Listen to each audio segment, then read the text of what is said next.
आज सुबह सवेरे एक और हवा की बेटी को गैरत का नाम देकर मौत की नींद सुला दिया है। ਤੇ ਤੁਹਾਨੂੰ ਕਿਵੇਂ ਪਤਾ ਚੱਲਿਆ ਕਿ ਤੁਹਾਡੀ ਬੇਟੀ ਦਾ ਅੱਜ ਕਤਲ ਹੋ ਗਿਆ? ਮੈਂ ਸਵੇਰੇ ਕੰਮ ਤੇ ਜਾ ਰਿਹਾ, ਮੇਰੇ ਭਤੀਜੇ ਨੇ ਮੈਨੂੰ ਫੋਨ ਕੀਤਾ।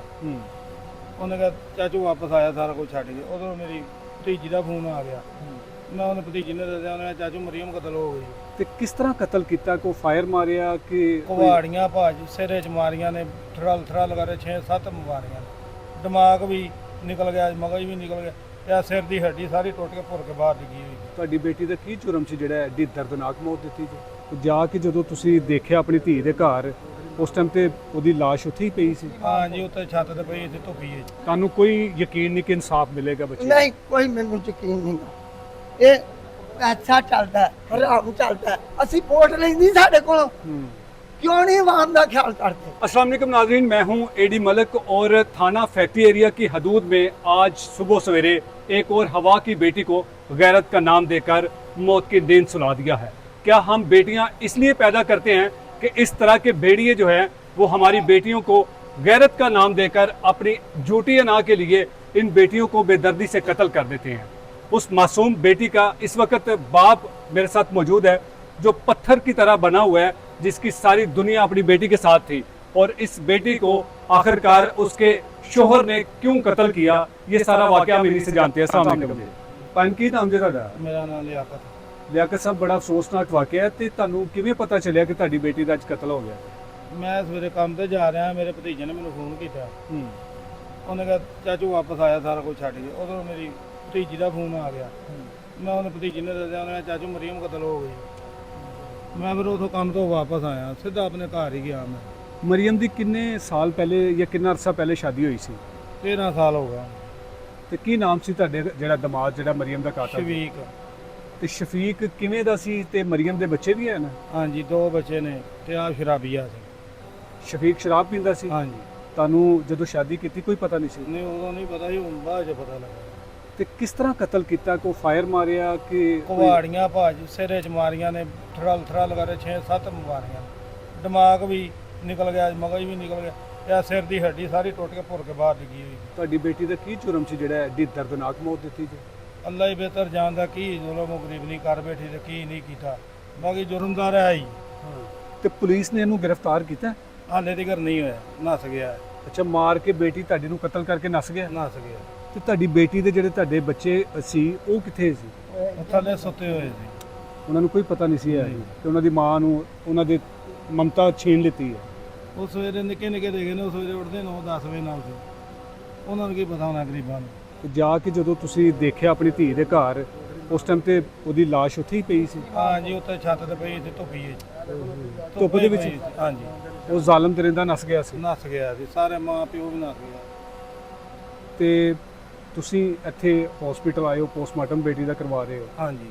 ਕੀ ਤੁਸੀਂ ਤੁਹਾਡਾ ਮੁਤਾਲਬਾ ਹੈ ਕਿ ਬੇਟੀ ਤੁਸੀਂ ਇਸ ਲਈ ਦਿੱਤੀ ਸੀ ਕਿ ਅੱਜ ਇਹ ਦਿਨ ਦੇਖਣਾ ਪਿਆ ਜੀ? ਨਹੀਂ ਸਰ, ਇਹ ਤਾਂ ਵਸਾਨਾ ਦੇ ਬਾਕੀ ਬਹੁਤ ਆਪਣੇ ਨੇ। ਬਾਕੀ ਗਲਤ ਕਰ ਗਿਆ, ਜਿਹੜਾ ਮਾਰ ਮੂਰ ਕੇ ਸੁੱਟ ਗਿਆ। ਜੋ ਦਾ ਗਲਤੀ ਕਨਾ ਸੀ ਨਾ ਕੋਈ ਵੀ, ਮੈਂ ਜਿੰਦਾ ਮੈਨੂੰ ਲਿਆ ਕੇ ਮੇਰੇ ਹਵਾਲੇ ਕਰਦਾ। ਹਲੋ ਅਬੂ ਜੀ ਆਪਣੀ ਬੱਚੀ ਫੜੋ, ਤੇ ਮੈਂ ਇਹਨੂੰ ਨਹੀਂ ਰੱਖ ਸਕਦਾ। ਤੇ ਅਸੀਂ ਉਸ ਟਾਈਮ ਫੈਸਲਾ ਲੈਂਦੇ, ਉਹਨੂੰ ਕਹਿੰਦੇ ਜਾ ਪੁੱਤਰ ਆਪਣੇ ਘਰ। ਮਰੀਮ ਨੂੰ ਪਹਿਲੇ ਵੀ ਕੋਈ ਮਾਰ ਪੀਟ ਦਾ ਕੋਈ ਨਿਸ਼ਾਨਾ ਬਣਾਉਂਦਾ ਸੀ? ਕਦੋਂ ਦੀ ਸ਼ਾਦੀ ਹੋਈ ਉਦੋਂ ਦੀ ਮਾਰ ਕੁੱਟ ਹੋ ਰਹੀ। ਮੇਰੇ ਲਈ ਗੱਲ ਰਹੀ ਤੇ ਮੈਂ ਸਮਝੋ ਘੱਲ ਦਿੰਦਾ ਸਾਂ। ਇਹ ਮੇਰੇ ਕੇ ਪਿੱਟਦਾ ਰਿਹਾ, ਇਹਨਾਂ ਕੋਈ ਘਰ। ਮੈਂ ਕਹਿੰਦਾ ਯਾਰ ਇਹ ਵਸਾਣੀ ਝਾੜਨੀ ਨਹੀਂ। ਭਾਜੀ ਤੁਸੀਂ ਕੀ ਕਹੋਗੇ? ਬੜਾ ਅਫਸੋਸਨਾਕ ਬੱਚੇ ਨੂੰ मैं ਬੇਦਰਦੀ ਨਾਲ जनाब ਕਤਲ ਕਰ अल्हम्दुलिल्लाह ला इलाहा इल्लल्लाह मुहम्मद रसूलुल्लाह कलमे की कसम खा के अल्लाह भाई उस बंदे ने नजायज सारा मुकवा बनाया। ਅੱਛਾ, ਸ਼ਫੀਕ ਨੇ ਝੂਠ ਬੋਲਿਆ? झूठ बोल रहा है। मेरे को बच्ची कोई 17 वरी आई है, ताया तेन अल्लाह का वास्ता ही मेरे प्यो ਨੂੰ समझा दे, मेरे प्यो ਨੂੰ समझा लै। ਐਡਾ ਜ਼ਾਲਮ ਸੀ? ਇਹਨੂੰ ਮੈਂ ਸਮਝਾਇਆ, ਇਹ ਨਹੀਂ ਸਮਝਦਾ। ਹਾਂ। ਮੈਂ ਕਿਹਾ ਯਾਰ ਕਿਤੇ ਹੋਰ ਬਿਠਾ ਦਾਂਗੇ, ਹਾਂ। ਇਹਦੇ ਕੋਲ ਤਲਾਕ ਲੈ ਲੈ। ਕਹਿੰਦਾ ਨਹੀਂ ਯਾਰ ਸਾਡੀ ਨਸਲ 'ਚ ਇਹ ਨਹੀਂ। ਮੈਂ ਕਿਹਾ ਨਸਲ 'ਚ ਨਹੀਂ ਤਾਂ ਫਿਰ ਕੱਲ ਨੂੰ ਵਾਕਿਆ ਹੋ ਜਾਣਾ, ਇਹਨਾਂ ਝੂਠਾ ਵਕਾ ਬਣਾ ਦਿੱਤਾ। ਇਹ ਦੇਖ ਲਓ, ਹੋ ਗਿਆ ਨਾ ਵਾਕਿਆ। ਹੋ ਗਿਆ। ਉਹ ਮੈਂ ਬੇਟੀ ਕੋਈ ਡਰਦਾ ਉੱਥੇ ਨਹੀਂ। ਉੱਥੇ ਕਿਸ ਵਜ੍ਹਾ ਤੋਂ ਐਡੀ ਤੰਗ ਸੀ? ਮੈਂ ਸੌਕਣ ਵੀ ਨਾਲ ਸੀ। ਅੱਛਾ, ਐਦੀਆਂ 2 ਸ਼ਾਦੀਆਂ ਹੋਈਆਂ ਸੀ ਦੋ- ਸ਼ਫੀਕ ਦੀਆਂ? ਇਹ ਆ ਦੋ, ਇੱਕ ਤੋਂ ਬੱਚੇ ਹੈ ਨੇ ਕਿ ਨਹੀਂ? 2 ਉਹਦੇ ਚੋਂ ਵੀ ਨੇ। ਅੱਛਾ, 2 ਬੱਚੇ ਪਹਿਲੀ ਬੀਵੀ ਚੋਂ ਵੀ ਨੇ? ਹਾਂ, ਤੇ ਜਦੋਂ ਬੇਟੀ ਦੀ ਸ਼ਾਦੀ ਕੀਤੀ ਸੀ ਤੇ ਪਤਾ ਨਹੀਂ ਸੀ ਕਿ ਸ਼ਾਦੀशुदा ਜਨਾਬ ਸਾਨੂੰ ਇਲਮ ਹੀ ਨਹੀਂ ਸੀ। ਝੂਠ ਬੋਲ ਕੇ ਸ਼ਾਦੀ ਕੀਤੀ ਹਾਂ। ਸੀ ਸਭ ਇਹਨਾਂ ਗਲਤ ਬਕੂਏ ਬਣਾਏ ਨੇ, ਸਮਝ ਗਏ। ਮੈਂ ਮੰਨਣਾ ਨਾ, ਮਰੀਮ ਨੂੰ ਅੱਜ ਆਂਦੇ ਨਾ ਮੈਂ ਬੀਬੀਆਂ ਦੇ ਹੱਕ ਚ ਆ। ਉਹਦਾ ਵੀ ਤਾਂ ਮਰਨ ਵਾਲੀ ਦਾ ਵੀ ਤਾਂ ਮਰੀਮ ਨਾਮ ਹੈ ਨਾ। ਮੈਨੂੰ ਕਰਕੇ ਖਾ ਲੈਣਾ ਤੁਹਾਡੀ ਧੀ ਦਾ ਵੀ ਤੇ ਮਰੀਮ ਹੈ ਨਾ। ਬੇਟੀ ਹੈ ਮੇਰੀ, ਉਹਦਾ ਵੀ ਨਾਮ ਮਰੀਮ ਹੈ। ਕਰਕੇ ਖਾ ਦੇ ਸ਼ਾਮੋਂ ਪਹਿਲੇ ਮੈਂ ਦੇਖ ਲੈਂਗਾ। ਅੱਛਾ ਅੱਜ ਤੱਕ ਮੇਰੀ 70 ਸਾਲ ਉਮਰ ਹੋ ਗਈ ਹੈ, ਮੈਨੂੰ ਕੋਈ ਵਜ਼ੀਰ ਆਲਾ ਜਾਂ ਸਦਰ ਜਾਂ ਕੋਈ ਕੌਂਸਲ ਮੈਨੂੰ ਕਰਕੇ ਉਠਾਇਆ ਕਿਸੇ ਨੇ ਵੀ ਅਸੀਂ ਟਾਈਮ ਤੇ ਮੌਕੇ ਤੇ ਤੁਹਾਡਾ ਬਦਲਾ ਲੈ ਕੇ ਦਿੰਦੇ ਹਾਂ। ਇਹ ਸਭ ਝੂਠ ਬੋਲਦੇ ਨੇ, ਕੋਈ ਸੱਚੀ ਗੱਲ ਨਹੀਂ। ਤੁਹਾਨੂੰ ਕੋਈ ਯਕੀਨ ਨਹੀਂ ਕਿ ਇਨਸਾਫ ਮਿਲੇਗਾ ਬੱਚੇ ਨੂੰ? ਨਹੀਂ, ਕੋਈ ਮੈਨੂੰ ਯਕੀਨ ਨਹੀਂ ਗਾ। ਇਹ ਪੈਸਾ ਚੱਲਦਾ ਹੈ, ਹਰਾਮ ਚੱਲਦਾ ਹੈ। ਮੈਂ ਸਿੱਧੀਆਂ ਗੱਲਾਂ ਕਰਨਾ, ਹਸਪਤਾਲੇ ਚਲੇ ਜਾਓ, ਜਿੱਥੇ ਮਰਜ਼ੀ ਚਲੇ ਜਾਓ, ਪੁਲਿਸ ਵਾਲਿਆਂ ਕੋਲ ਚਲੇ ਜਾਓ, ਮੰਗਣਗੇ। ਅੱਛਾ ਬਜ਼ੁਰਗੋ, ਬੇਟੀ ਤੁਹਾਡੀ ਤੇ ਕਤਲ ਹੋ ਗਈ, ਹੋ ਗਈ। ਮੁਲਜ਼ਮ ਅਜੇ ਤੱਕ ਪੁਲਿਸ ਨੇ ਨਹੀਂ ਨਹੀਂ ਗ੍ਰਿਫਤਾਰ ਕੀਤਾ ਗਿਆ, ਤੇ ਉਹਨੇ ਕਤਲ ਕਿਉਂ ਕੀਤਾ ਹੈ? ਕੋਈ ਕੀ ਵਜ੍ਹਾ ਸੀ? ਬੇਗੁਨਾਹ ਕੀਤਾ ਹੈ। ਮੈਂ ਸਿੱਧੀ ਗੱਲ ਕਰਨਾ, ਇਹ ਕਿਤੇ ਮੀਆਂ ਬੀਵੀ ਲੜ ਪਏ ਨੇ, ਅੱਛਾ, ਲੜ ਪਏ ਨੇ। ਪਹਿਲੇ ਵੀ ਕੋਈ ਲੜਾਈ ਝਗੜਾ ਹੁੰਦਾ ਪਹਿਲੇ ਸੀ? 30 ਵਾਰ 40 ਵਾਰ ਮੇਰੇ ਘਰ ਆਈ ਹੈ। ਤਾਇਆ ਜੀ ਮੇਰਾ ਕੁਝ ਸੋਚੋ। ਮਾਰਦਾ ਸੀ? ਮਾਰਦਾ, ਕੁੱਟਦਾ ਸੀ। ਤੇ ਉਹਨੂੰ ਕੁਛ ਕਹਿਣਾ, ਸਮਝਾਉਂਦਾ ਨਹੀਂ ਸੀ? ਆਣ ਕੇ ਪੈਰੀ ਡੇਗ ਪੈਂਦਾ ਸੀ ਇਹਦੀ, ਸਿਰਫ ਇੱਕ ਮੈਂ ਹੀ ਬੋਲਣਾ ਸਾਂ ਤੇ ਮੈਨੂੰ ਆਂਦਾ ਸੀ ਚੁੱਪ ਕਰ ਜਾ ਤੂੰ। ਇਹ ਮੈਨੂੰ ਆਂਦਾ ਹੁੰਦਾ ਕਿ ਉਹ ਧੀ ਦਾ ਘਰ ਵਸਾਉਣਾ ਚਾਹੁੰਦਾ ਸੀ ਨਾ। ਇਹ ਆਂਦਾ ਘਰ ਵਸਾਉਂਦੇ ਵਸਾਉਂਦੇ ਧੀ ਨੂੰ ਦੁਨੀਆ ਤੋਂ ਰੁਖਸਤ ਕਰ ਦਿੱਤਾ। ਕਰ ਦਿੱਤਾ। ਇਹ ਮੈਨੂੰ ਚੁੱਪ ਕਰਾਦਾ ਹੀ। ਮੈਂ ਸ਼ਾਮਾਂ ਨੂੰ ਇਹਦੀਆਂ ਲੱਤਾਂ ਵੜ ਦਿਆਂਗਾ।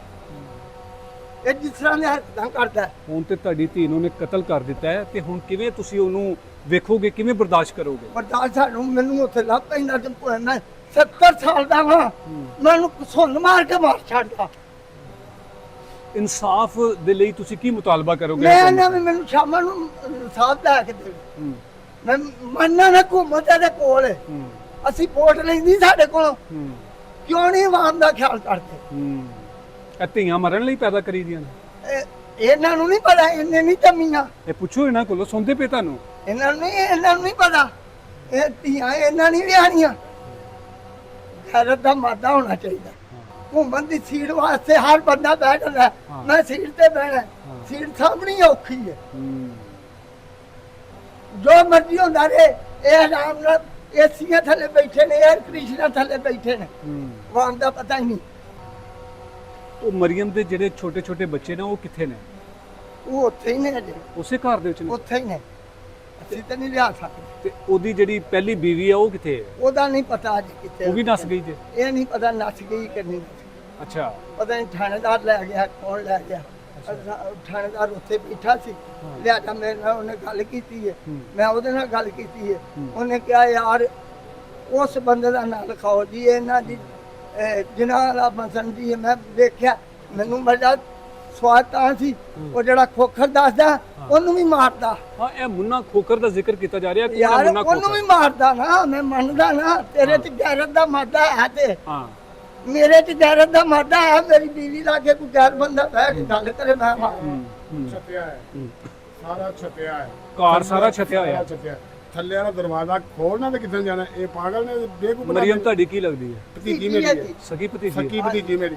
ਥੱਲੇ ਉੱਤੋਂ ਵੀ ਛੱਤਾਂ ਨੇ, ਥੱਲੇ ਵੀ ਬੂਆ ਵੱਡਾ ਲੋਕ ਲੱਗਾ ਹੈ। ਠੀਕ ਹੈ। ਥੱਲੇ ਦੋਨੇ ਜੀ ਦੂਸਰੀ ਬੇਗਮ ਤੇ ਆ ਰਹਿੰਦਾ ਹੈ। ਥੱਲੇ ਬੂਆ ਖੁੱਲਣਾ ਤੇ ਉੱਤੇ ਕਿੱਥੇ ਜਾਣਾ? ਬਿਲਕੁਲ। ਇਹ ਸਰਾਸਰ ਝੂਠ ਦੇ ਤੋਮਤ ਲਾਉਂਦੇ ਪਏ ਨੇ, ਹੋਰ ਕੁਛ ਵੀ ਨਹੀਂ ਹੈਗਾ। ਬੱਚੀਆਂ ਨੂੰ ਕਤਲ ਕਰਨ ਤੋਂ ਬਾਅਦ ਫਿਰ ਇਹ ਸਭ ਤੋਂ ਆਸਾਨ ਜਿਹੜਾ ਹੈਗਾ ਨਾ ਬਚਣ ਦਾ ਤਰੀਕਾ ਹੈ। ਬੱਚੀਆਂ ਕੀਤੀਆਂ ਇਹਨਾਂ ਨੂੰ ਦਿੰਨੇ ਆ ਵੀ ਮਾਰ ਦੇਣ, ਜਾਨਤ ਮੁਰਗੇ ਗੈਰ ਦਾ ਕੇਸ ਬਣਾ ਦੇਣ। ਹਾਂ, ਇਹ ਆਪਣੀਆਂ ਵੀ ਕਿਉਂ ਨਹੀਂ ਕਰਦੇ? ਇਹ ਗੈਰਤ ਦੇ ਨਾਮ ਤੇ ਕਦੀ ਬੰਦੇ ਕਤਲ ਕਿਉਂ ਨਹੀਂ ਹੋਏ ਵੀ? ਬੰਦਾ ਅੱਜ ਤੱਕ ਕੋਈ ਨਹੀਂ ਕਤਲ ਹੋਇਆ। ਇਹਦੀ ਕੀ ਵਜ੍ਹਾ ਹੈਗੀ ਹੈ? ਸਸੁਰਾਲ ਦੇ ਵਿੱਚ ਧੀਆਂ ਕਿਉਂ ਕਤਲ ਹੁੰਦੀਆਂ? ਸੜ ਜਾਂਦੇ ਨੇ, ਤੇਲ ਪਾ ਕੇ ਸਾੜ ਦਿੰਦੇ ਨੇ ਜੀ, ਇੰਜ ਹੋ ਗਿਆ ਜੀ, ਚੁੱਲ੍ਹਾ ਪਾੜ ਗਿਆ, ਫਲਾਣਾ ਹੋ ਗਿਆ।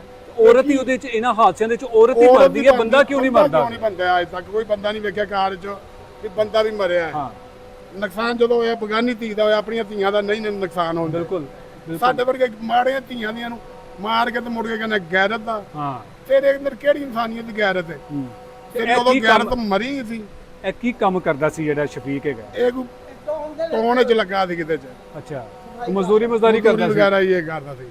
ਇੰਨੀ ਉਹਦੇ ਚ ਗੈਰਤ ਆ ਗਈ ਕਿ ਜੀ ਉਹਨੇ ਜਿਹੜਾ ਕਹਿੰਦਾ ਐਡਾ ਗੈਰਤਮੰਦ ਸੀ। ਮੇਰੇ ਭਰਾ ਕੋਲ ਪੈਸੇ ਹਰ ਮਹੀਨੇ ਦੀ ਤਨਖਾਹ ਲੈ ਕੇ ਕਹਿੰਦਾ ਉਹਨੇ ਮੇਰੇ ਘਰ ਖਰਚਾ ਨਹੀਂ, ਤੇ ਮੇਰੇ ਭਰਾ ਕੋਲੋਂ ਲੈਂਦਾ ਸੀ ਖਰਚੇ। ਦੂਸਰੀ ਸੱਸ ਦੀ ਸਹੁਰਿਆਂ ਨੂੰ ਕਿਉਂ ਨਹੀਂ ਲੈਂਦਾ ਸੀ ਉਹਨਾਂ ਕੋਲੋਂ, ਦੂਸਰੀ ਕੁੜੀ ਦੇ ਸਹੁਰਿਆਂ ਕੋਲੋਂ ਕਿਉਂ ਨਹੀਂ ਲੈਂਦਾ ਸੀ? ਉਹਨੂੰ ਪਤਾ ਸੀ ਹੁੰਦਾ ਖਾਣ ਵਾਲਾ ਕੋਈ ਨਹੀਂ, ਇਕੱਲਾ ਇਕੱਲਾ ਉਹ ਪੈਸਾ ਦੇ ਦਿੰਦਾ। ਤੇ ਐਂਡ ਨੇ ਝੂਠਾ ਤੋਹਮਤ ਲਾ ਕੇ ਗੈਰ ਦੇ ਨਾਂ ਤੇ ਕਤਲ ਕਰ ਦਿੱਤਾ। ਤੁਸੀਂ ਹੁਣ ਵਜ਼ੀਰ ਆਲਾ ਪੰਜਾਬ ਜੋ ਸਾਡੀ ਕਿ ਇਹ ਅਪੀਲ ਹੈ ਕਿ ਸਾਨੂੰ ਇਨਸਾਫ ਚਾਹੀਦਾ ਹੈ, ਤੇ ਇਨਸਾਫ ਅਸੀਂ ਲੈਣਾ ਹੈ। ਔਰ ਇਹਨੂੰ ਫੌਰੀ ਗ੍ਰਿਫਤਾਰ ਨਹੀਂ ਕਰਨਾ। ਇਨਸਾਫ ਮਿਲੇਗਾ ਅਸੀਂ ਆਪਣੇ ਆਪ ਨੂੰ ਸਾੜ ਲਾਂਗੇ। ਸਾਡੇ ਕੋਲ ਇਸ ਤੋਂ ਇਲਾਵਾ ਕੁਝ ਨਹੀਂ ਹੈਗਾ। नाज़रीन, ये आपने सारी गुफ्तगू सुनी है और उस बाप की तरफ आप देखिएगा कि वो बेबसी की तस्वीर बना हुआ है, जिसकी बेटी को, जिसने 13 साल पहले एक ऐसे शख्स के साथ अपनी बेटी को उस रुखसत किया, जिसने 13 साल के बाद 2 बच्चे पैदा करने के बाद उस बीवी को, उस बेटी को बेदर्दी से कत्ल कर दिया। हम उस बेटी की वो तस्वीरें आप तक नहीं पहुंचा सकते, आपको नहीं दिखा सकते जिस बेदर्दी के साथ इस बेटी को कत्ल किया। हम कब तक आपको इस तरह चीखते चलाते रहेंगे कि कब तक ये सिलसिला ये चलता रहेगा? क्यों नहीं इस पर कोई हुकूमत बड़ा एक्शन लेती कि इस तरह की जो बेदर्दी से ससुराल में कत्ल होने वाली बेटियां हैं उनको इंसाफ दिया जाए, ताकि कोई आइंदा इस तरह की बेटी जो है वो बेदर्दी से कत्ल ना हो। इस वाक़या में जैसे कोई नई पेशरफ्त होगी उसके बारे में भी आपको आगाह करेंगे। तब तक के लिए अल्लाह निगहबान।